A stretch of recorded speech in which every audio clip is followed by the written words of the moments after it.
Écoutez le monde changer. C'est une population considérable. 2 millions de personnes vulnérables ont moins de 50 ans et ne peuvent pas encore se faire vacciner.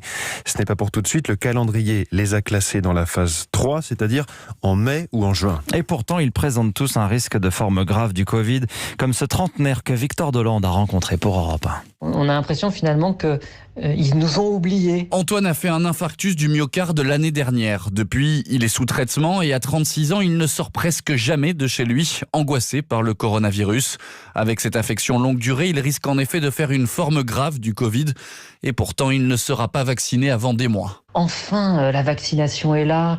Enfin, un espoir, une lumière, alors que je suis confiné depuis plusieurs mois. Et là, à ce moment-là, patatras, je me rends compte qu'en fait, je vais pas être concerné avant l'été. Et ce que je comprends pas, c'est pourquoi tout simplement on s'est pas dit que dans un premier temps, dans une première phase, on vaccinait toutes les personnes à risque. Pour Jean-Pierre Thierry, conseiller médical de France Assos Santé, il faut ajuster immédiatement la stratégie vaccinale pour inclure ces personnes vulnérables de moins de 50 ans. Si dans 15 jours, on a l'impression que c'est une politique du chiffre qu'on a vacciné parce qu'il est plus facile de vacciner les soignants que les populations vulnérables et notamment les moins de 50 ans qui ont des comorbidités, on sera face à un problème éthique qui soulèvera plein de questions. Mais pour le moment, ni la Haute Autorité de Santé ni le gouvernement ne semblent vouloir changer de position.